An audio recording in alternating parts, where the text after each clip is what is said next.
two gentlemen that you have not seen enough of, and before the end of the day, you will still not have seen enough of it. Please give it up for Richard Speight Jr. and Rob Benedict!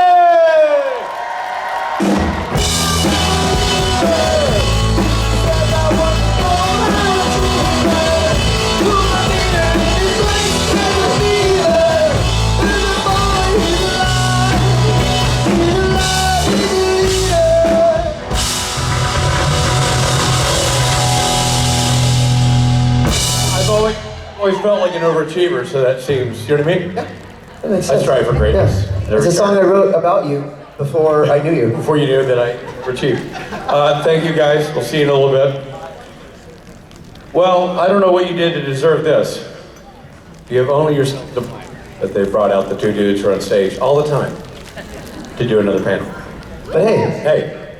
I like respect to Ruth, who used to do this panel with us and got herself out of it. She got a promotion. Yeah. To her own panel. She's like, I can't do it. I would have. God, I can't get any more powder. I would have done the same thing if I were Ruth. Oh God, I would have been. I don't know what took her so long. I don't know. Well, what's crazy? We have a lot of questions. So let's start on this. Yeah. Oh. Wait. Well, let's start at that. All right, I have a question. Yeah. What? Teal. I'm out. That's all my questions. Yeah. My question is, what? Like. Started with how, where, then when. Why did you do that thing? At what time? Well. Yes. You know, someone asked you in our meet and greet what projects you have coming up, and you said you've got a lot of irons in the fire. I'm really curious about your irons in your fire. And your beeswax. By the way, we do have a question. I know. I just want to know about your irons. It's a project called Irons in the Fire. We also have this. Oh my God. There's people. Well, that's weird. This side really. Yeah. This is not balanced. This side likes a little more. Yes. Okay. Hello. Hi guys. My name's Allie, and my question is, what is your favorite holiday and why? Okay, that's good. I enjoy. I like the holidays. I enjoy Thanksgiving a lot because I don't travel for it. Everybody comes to us. We stay in Southern California, and I get my in-laws usually join us, and maybe a couple of sister-in-laws, whatever, and my kids, and I cook, and it's very fun and relaxing because there's no massive travel involved. Now, have you always done a family Thanksgiving, or do you ever do a Friendsgiving? Some friends will come by, but we've always had some family members. Do you send out invitations, or? No. Do you have my address? I do. Ruth has come. Ruth came, and I always think it's weird when she has plans. I have this Benedict list of people that I have a list of my favorite Benedicts, and it's a pretty thorough. Long list. There are a lot of Benedicts, turns out. I mean, obviously, in no specific order, the top 10, but Calvin is Sure. great My Benedict. son. Audrey Benedict. My daughter. Margaret Benedict. My other daughter. I certainly am a fan of Matt Benedict. My brother. And his wife, who's just a Heidi, yeah. Benedict, she's great. What about my mom? Yeah, well, let me say Viv, you know what I'm saying, like Viv Benedict, big time. I enjoy Molly Benedict, your ex-wife. My ex-wife, yeah. Arnold. Arnold, we didn't know. He was Benedict Arnold. He was a Benedict because Arnold's his last name, but that's okay. Certainly Eggs. Eggs, yeah. Who's a person. This is great. I got to throw Norm on the list. My father, R.I.P. Who abandoned the family when you were 12 and somehow still made it above me somehow. It's a solid list. My sisters. Well, you got Nancy. You got Amy. Yeah. And I'm trying to think if there's any, like, I want to be sure that no Benedict. Well, Cumberbatch. Cumberbatch.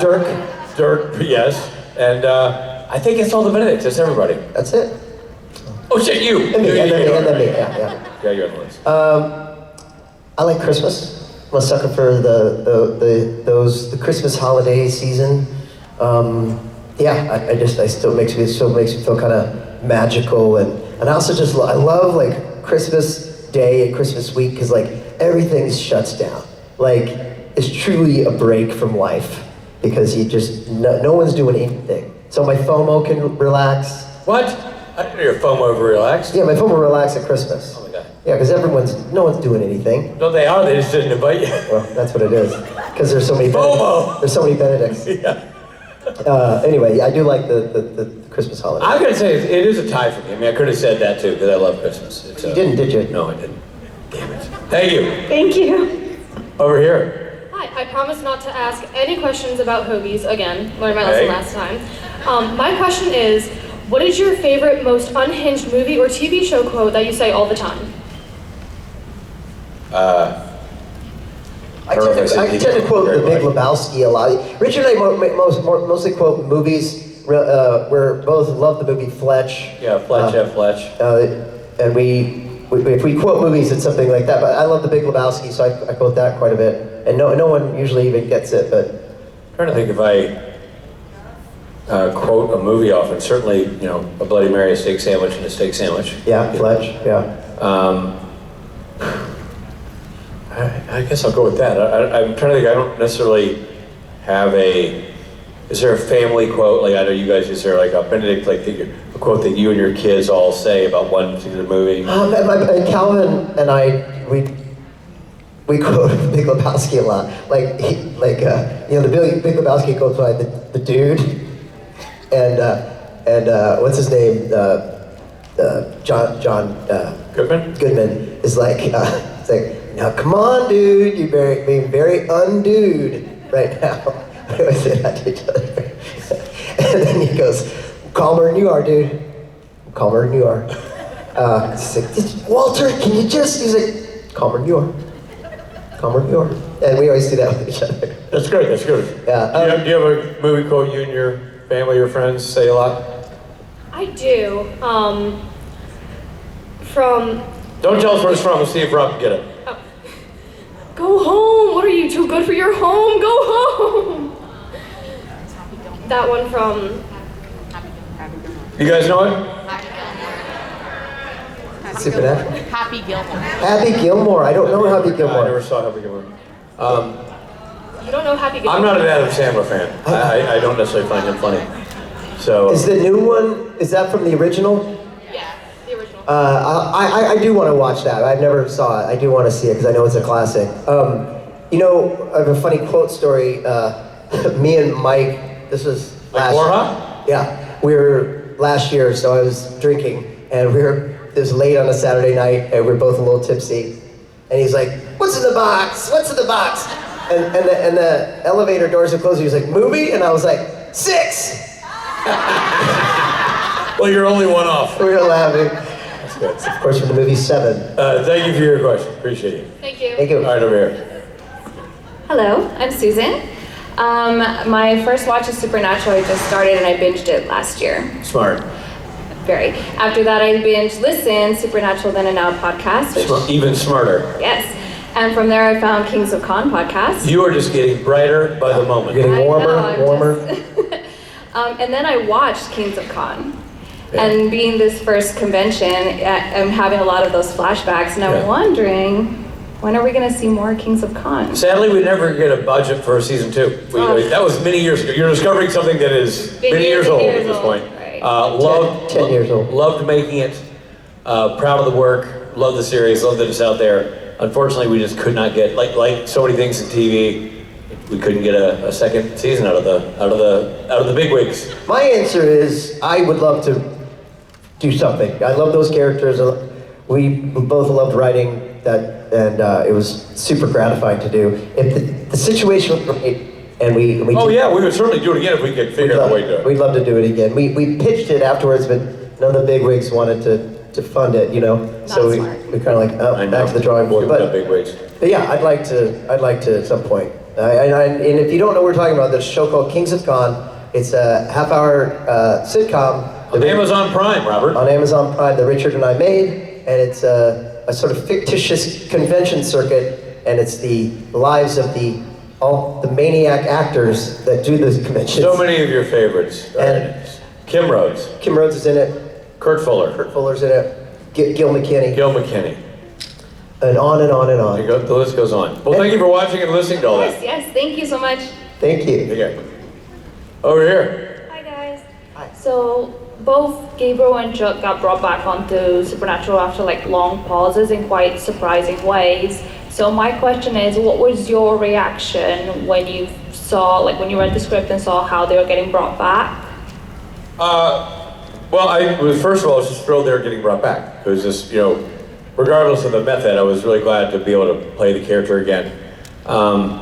Specifically, I think when Gabriel got to come back and sort of tell his origin story with Loki, I thought it was really well written, and I thought it was really cool to get to hear more about the backstory of that character that we hadn't seen in so many years. So I was thrilled both with the returning and how they crafted it. I thought it was cool. Got to tell a lot of story about that guy. Yeah, we were just saying in our meet and greet, like we met kind of after we'd done our initial run on the show, and we were doing conventions, and at that time we didn't think we were going to ever come back, because we didn't know the future, we didn't know we were going to have 10 more seasons of it. Right. So we thought that was it, we're doing the conventions. And so when we individually got called back at the show, it was kind of like, I'm going back in, I've been picked up by the team, we were like, it was always kind of exciting, Yeah. like, oh man. So That was really cool on those rare occasions. yeah, and each time, it was like when I came back in season 10, I was like, it was thrilling because it was more of a cameo, and that was kind of fun. And then season 11, when I came back with the Darkness, that was super fun. It was just like, yeah, you're delighted to know that you're being able to go back and play with your friends, because by that point, we're all friends with the crew. So it was always a delight. And always a pleasant surprise. And then when I was evil at the end, that was a surprise to me too. I was like reading the script going, why am I an asshole? That wasn't surprising to me. It made sense. Oh, they're finally tapping into his evil. That's what I thought. Yeah, no. As a fan. But that was wild too. And it was like a surprise. But again, I was really happy to go back. Thank you for your question. Thank you. Thanks. Hello? I was wondering when you guys realized that the trickster was Gabriel and Chuck was God. Honestly, when we got the scripts that said trickster was Gabriel, truly, we had no heads up. None. I got hired to do a standalone episode. They brought me back to do a different episode, and on the third one, they go, hey, you're actually going to be Gabriel. So I'm not even sure the writers knew that far in advance, but I certainly didn't know until a week before we started filming. Yeah, we're kind of the last ones to know. At the end of season 5, I got the script, I'm reading the script, and I see that I'm wearing white at the end, and then I kind of poof, and I'm narrating the whole episode, and on set they're kind of like, so you're God? And I was like, am I? And then the Eric Kripke called me, he was like, yeah, so you're God, and I was like, oh. He said, but don't tell anybody, I want it to be a secret. I want fans to have their own interpretation of what that means. So yeah, we're kind of the last to know those things, but at the end of season 5 is when I knew for sure that Chuck was God. I just didn't say anything about it until I came back. It's kind of funny how the writers made the only writer in the show a god. I know. Self-insert. I know, that's a really good observation. That we asked Eric Kripke, the creator of the show, we asked him on our podcast when he knew that Chuck was God, and he said at the beginning of season 5, they started sort of toying around with that idea, and they're like, oh my God, are we such narcissists that we're going to make the writer God? Are we saying that about ourselves? They laughed about that. And yes, they did. Yeah. So that was always kind of the thing about Chuck, because he kind of was the writers winking at the audience a little bit. Okay, that's pretty cool. Thank you. Yeah. Thank you. Robert, you mentioned a podcast. What are you talking about? Oh, you and I do a podcast. We do? Yeah. And it's called Supernatural Then and Now. So wait a minute. It has something to do with the television program Supernatural. Yeah, it does. It's a good, thank you. It does. We were rewatching it, or you and I are watching it for the first time. For the first time. And then we watch the episode, then we talk about the episode, and we interview someone who worked on the episode. Do we review the episode? We review the episode. Do we rate the episode? We'll rate it, and Any fun facts? we have some fun facts and mythology, yeah. And here's the best part. What? You think it's expensive. Well, dude, I don't have the kind of money to get into podcasting. You know It's what I mean? perfectly free. What? Wherever you get your podcast. Hold on. Yeah. How much is it? 0. But if I'm budgeting, what do I need to put aside? 0. Then I can't afford to listen. Exactly. Okay. It's going to cost you not to listen. How many? You're going to charge me, but Yeah. I'll listen. How many seasons have we gone through? We just finished season 7. Season 7. Oh man, we're almost halfway done. Almost halfway done. Rob and I will be finishing the season and celebrating our 80th birthday in the same week. We're very excited. There's a lot of podcasts out there, so check it out. Check out Supernatural Then and Now. That's Supernatural Then and Now. Yeah. And over here. Hi guys. Hi. Hello. My name's Jenny, and I just want to share a quick thing for my question. So just started Supernatural this year, January, and I walk in, I start the first episode, I'm like, oh, this is so cute. Look at this family. And then I'm on the front of my phone, and all of a sudden she hears, why is she on fire?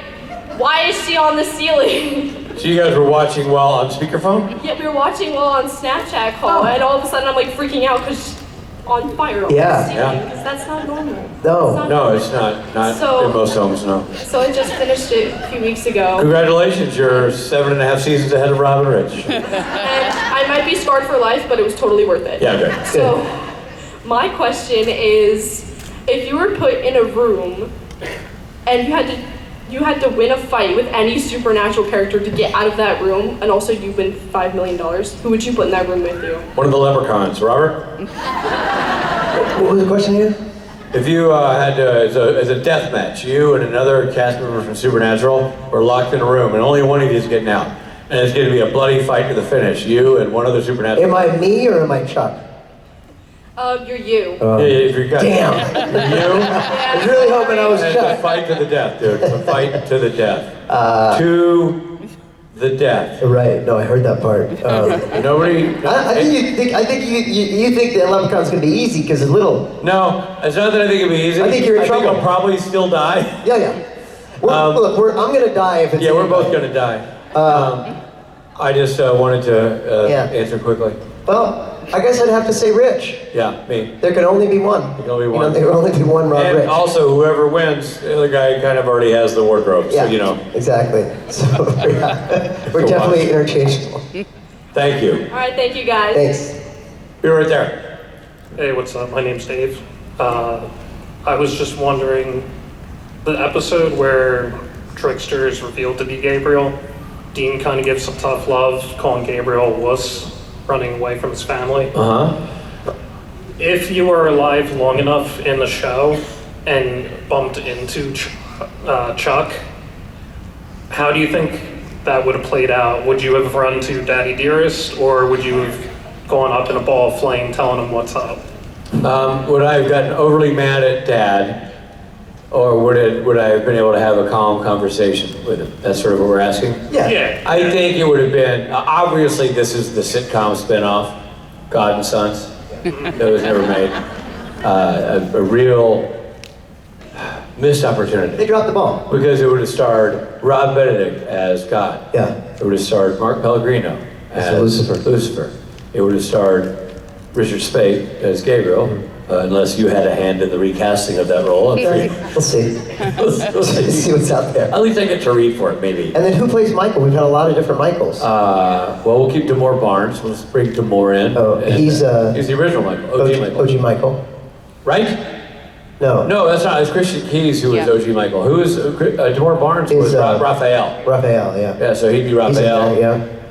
We'd get Kurt Fuller back, because why not? If you're doing a sitcom, you gotta have Kurt Fuller. Yeah. Come in as whoever the hell he played. Who did you play? Zachariah, yeah. Bring him back in.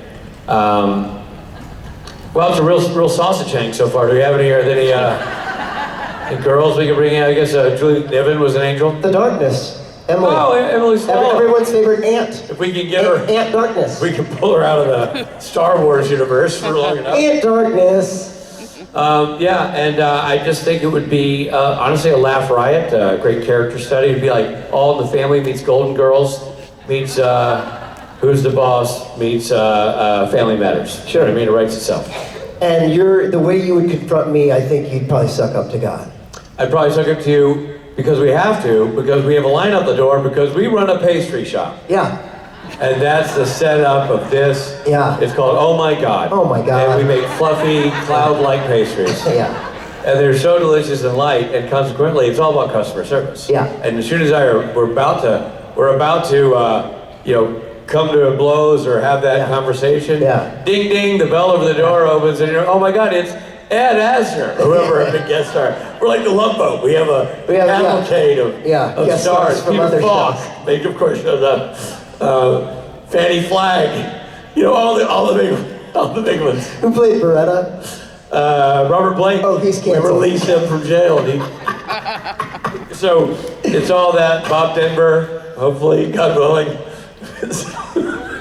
We're going to resurrect people who... We have, it's literally, I mean, this is a great show. It's a great little show. tough to bring back the dead, but we can pick different stars from newer shows. Who are alive. Like Tom Selleck from Blue Bloods, you know what I mean? Like, kind of still old school, but it's going to be great. Yeah. It's going to be hilarious. So, and the whole thing, it just never, and literally every sitcom, we're about to do it, here comes the guest star, we deal with the pastries, Lucifer back there, covered in flour, whatever's going on, and every episode is me going, it ends with this.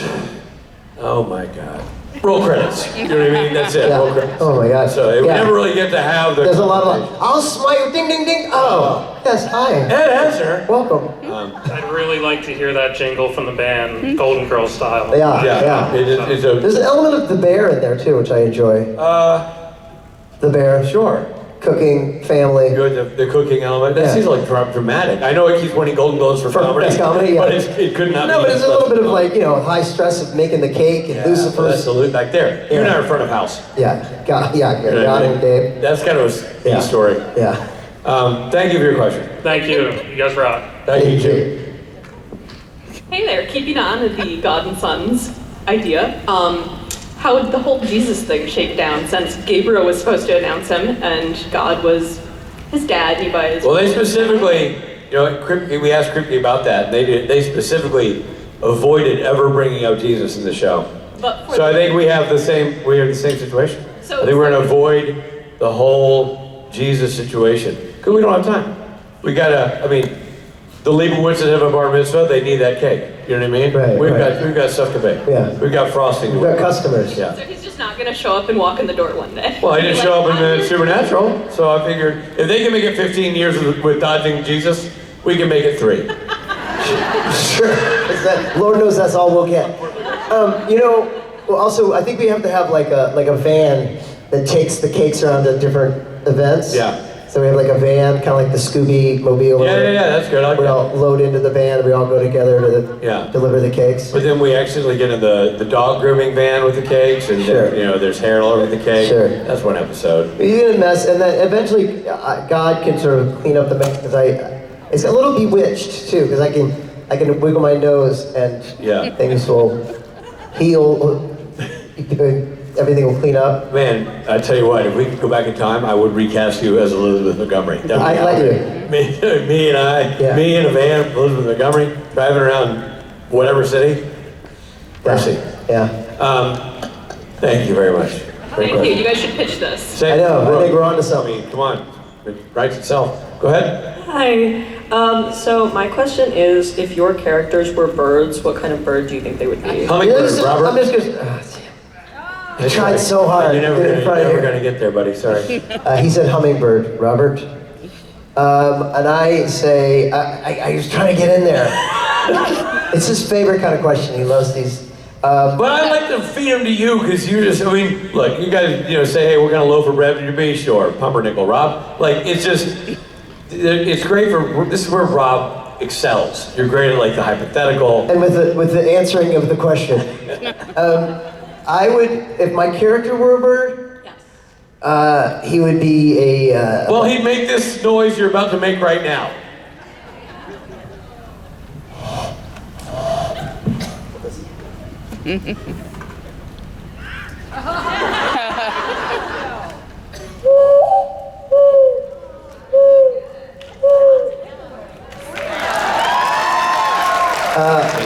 But in spite of that, he's actually a bald eagle.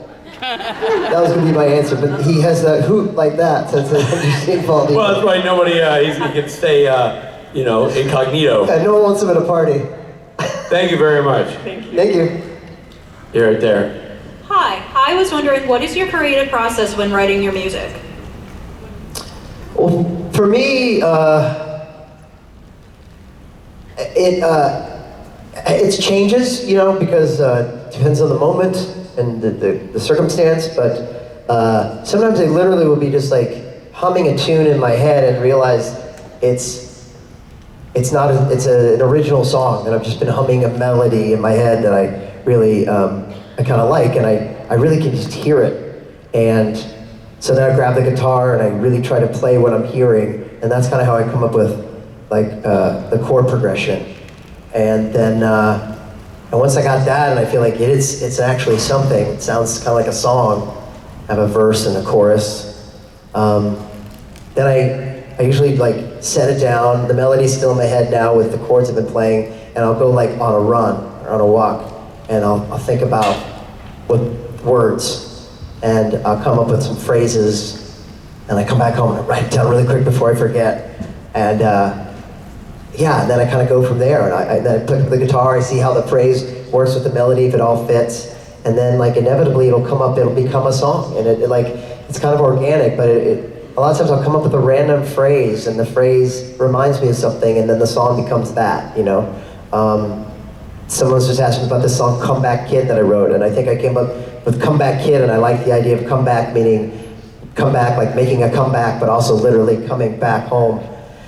And then that gave me an idea for other lyrics to fit in there. So that's usually how it is with me, and yeah, and then sometimes it's like Billy will send me music for something he's been working on, and I'll write lyrics to that, so sometimes there's that. But for the most part, it's just, yeah, coming up with the melody first, and then trying to organically come up with lyrics, not going like, I'm gonna write a song, you know, about Ruth, you know, and then write it. It's just sort of like something will come up, and you know, the ball of sunshine, and I'm like, ooh, this could be about Ruth, and it would just be metaphors or whatever, but yeah. Rob's way more prolific than I am in that regard. My experience, a lot of times I think of a title. And sometimes some things it's a corresponding idea, meaning like I'll be noodling a guitar and go, oh, that's kind of a cool little lick or whatever, chord progression, and then I'll think of a title. Like, I Like You More When I Knew You Less. I Like You More When I Knew You Less. That was literally a title that Billy and I kind of jokingly came up with. We were standing side by side somewhere. I Like You More When I Knew You Less, and then we divided up and wrote the song. But it was based on the title. We're like, well, this title's funny. Let's find a way to make it a song. So it could be something as random as that. Thank you, and I have to say, Sleepyhead is one of my favorite songs. Oh, cool. That's actually Norton wrote the music for that, and which is unique for the band, and so I wrote lyrics to his melody, so that's credit to him. But thank you so much. Thank you. Thank you. Hi. Hi guys. I'm very nervous. This is my first time here, so. Well, you're doing great. Welcome. Your band sounds great. You guys are amazing. Thank you. Why do you think they decided to make God an evil asshole? Because I literally was rooting for his death to the end. Why do you think they did that? I know, and I never died. I think that that the writers thought, and to me, in my mind, it's kind of a really cool idea, is that like all the bad guys, all the bad people that the boys fought for 15 seasons, they thought, what if the final chapter, you know, the final level of the video game is you've got to defeat God itself. And so that's, I think, what they were thinking, that they'd make God the ultimate bad guy. And the other thing is, again, this is the part of Chuck that's sort of multi-layered, kind of winking to the audience, is like, it's also, the show itself decided they were going to end. And so God, the writer, is going, yeah, I'm canceling your show. It's over. And they can't do anything about it. It was metaphor for the writers going, we're done. Just Jerry going, yeah, let's land this ship. And so in character, it was God going like, yeah, I'm canceling. That gone. So you're like, you felt like you were the network exec. So, right. So as a fan of the show, as a fan of the thing, you're going, these are my favorite, what are you doing, you know? But yeah, it's the network exec or the writer going like, yeah, I'm done, you know? And so I think that's where it came from. It ended kind of basically with us thinking that God's just some homeless guy now living on a street. Yeah, well, that's the thing, is like the story ended with God is sort of like tossed aside, or Chuck is tossed aside. But there is a fan theory that I think is kind of cool, that what if Chuck is still pulling the strings? not the Chuck you hate, but the Chuck that was the original writer, God, Chuck. What if he's still, this is the ending he imagined, was that he got all high and mighty, and then Jack comes along and takes his God away, and you know, and then without God, Chuck there to save him, Jensen's just, Dean is just killed one day, and that would have been a place where God would have come in and made it so that didn't happen. So it's that kind of thing. Maybe he wasn't so evil after all, and maybe at the end, after it's all over, and they wave from the bridge, you know, I just imagine like God closes the books, like, what'd you think? You know, so there's that too. Thanks. This question is for Richard as a director on the show. Kind of two parts. Your first one was Just My Imagination with Sam's imaginary childhood friend, which I'm curious whether you were nervous about that at all, because if that's not handled right, that could come off as pretty goofy, which it wasn't. It was well done, but I'm just wondering if you were nervous about that. And then second part is, do you have any memories of any kind of difficult problems with an interesting or creative fix to it, you know, while on set, or any particular shots or anything that stuck with you? Specifically about that episode? Not about that episode, just, I think you did like a dozen episodes or something like that. Just if there was any particular shots you're like, oh man, that was a shot that stayed with me, or any creative solutions to, like, we had a real problem with this and somebody came up with, oh, how about we do it this way? Yeah, well, I can tell you for sure I was nervous. I'll answer the first question first. I was nervous out of my mind. When they, after years of doing the Warner Brothers Directors Program and directing commercials and directing my own short film and going to festivals, to finally get a phone call from Jeremy saying they're going to give me an episode during the season, I got nervous from that phone call up until the last day of shooting. So months of just falling under the be careful what you wish for category of like, oh no man, this is a mistake. What am I doing? What have I taken on? I was so nervous. But, you know, I have a theory about that kind of, nervous energy. It's either your downfall or your engine fuel, you know? And because I kind of feel like nerves are a great thing when harnessed correctly. Obviously you don't want to be so nervous that you can't speak, but like nerves also can inspire you to keep at it and work hard and focus and be prepared, be overly prepared. You know what I mean? Like it can work to your advantage if you let it. And I think it did in this case because my research was thorough and my preparation was detailed. It's funny you said that about the episode potentially going a different way tonally, because as soon as I read that script, I loved it. Yes, I was super excited that I got to direct, so I probably was already set to love whatever, but it was a beautiful script written by Jenny Klein, who's a great writer, and so I'll say the last part first. I did all of that directing, and when Bob Singer saw the episode, who's the co-executive, executive producer and co-showrunner of the show for his entire 15-year run, he saw it and he said, "I love this episode. I think it's great. I love what you did with it, and even more so because I didn't love the script. I thought the script was silly, and so I love what you did with it even more so. And here's why it worked. Aside from the fact that I think Jenny wrote a great script, Bob and maybe somebody who looked at it just on the surface saw a comedy, a goofy imaginary friend returning and engaging with Sam.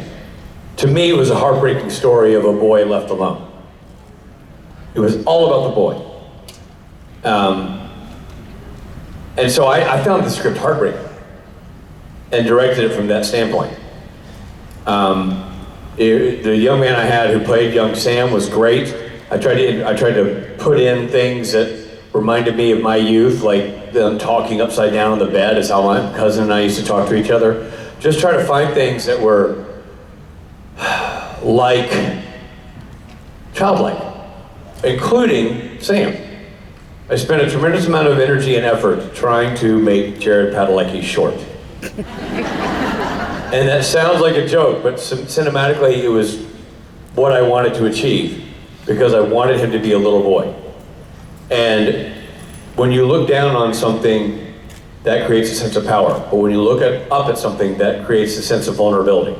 And we never see Jared Padalecki or Sam vulnerable, because he's so tall. So he never looks up. And I wanted to create a scenario where he did. So if you go back and watch that episode, he's digging a hole while Dean is standing outside the hole, is to look up at Dean.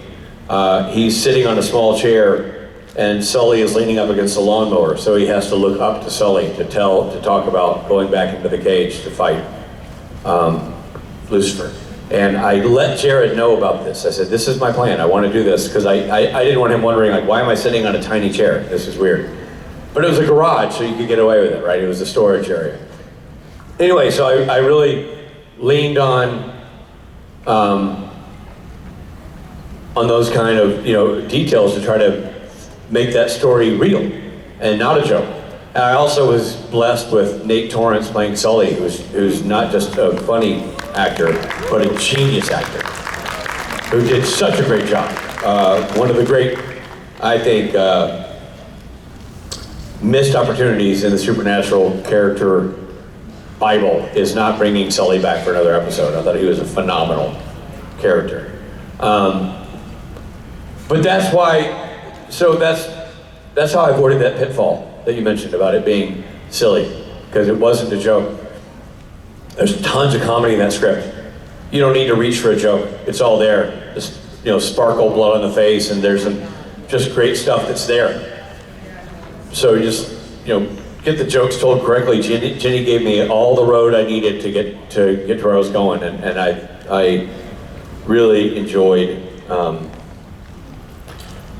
taking that journey with her as a writer and taking that journey as a director. Shots that mattered to me. Look, I could all day have conversations about episodes I've directed, because every single one of them is special to me, and every single one of them has a shot or something specific that I'm proud of, or was moved by, or was happy with. And I will forget them now that we want to talk about them. But I'll just keep it for just my imagination. Just my imagination, I truly love the scene where Jared is talking to Sully, or Sam is talking to Sully. I think it's a beautiful scene, beautiful acting by both those guys. And I think Jared just delivers an outstanding performance, and Nate does as well. I had, and stuck in the middle with you, I had some complex shots, man, because I was doing a scene from one perspective and then redoing it from different perspectives, so I had to double up on all the scenes and all the shooting, and that created its own problems and challenges. Mark Shepard loves the story of, there's the scene where Ramiel, is Ramiel? Yeah, and Shepard Crowley are outside talking. And it was going to be a crane shot, blah, blah, blah. We ran out of time, basically. And so we lined up the shot, and birds are flapping. It's a nightmare. It's a nightmare for shooting, because everything's making so much noise. And one of the lights we were using, just to simplify things, we were using some existing light, was a motion sensor light that already existed on the side of a building. And so we would be doing the scene, and then the light would go out, the actors would pause, I'd run over with a broom and get the thing to go again and get out of the way and just resume the scene. And Mark Shepard still loves that sequence, because and the scene is great, and it's just an example of sometimes you gotta do what you gotta do to get the scene done, and the scene doesn't suffer, but the behind the scenes is almost more interesting than the scene itself. This is still great acting, but it was a funny moment in getting the story told. Thanks for your question. I could obviously answer this for an hour and a half. Appreciate it. Let's do one last one real quick. Hi, my name is Katya. I wanted to know, if your characters were musicians, what niche subgenre of music would they make? Ooh, niche subgenre. Quick question for Rob. What's a niche subgenre? Well, I mean, you've got hard rock, then you got acid rock. So that's the subgenre of yeah. Shoegaze. Yeah. What again? So you got alternative music, then you have shoegaze music. Oh, I've never heard that term. Yeah. I think God, Chuck, would it would be like, what's the music that like, what's the music that like that they play when you're getting a massage or like in the spa music? Yeah, but it's like New Age. New Age. Yeah. Some subgenre of New Age, I think, would be God, Chuck. What's a subgenre of a 1970s porn soundtrack? I think that's your subgenre. Yeah. Thank you for your question. Thank you. That's Rob Benedict right there. That's Richard Speight right there. Thank you for your time, for being here. Hey.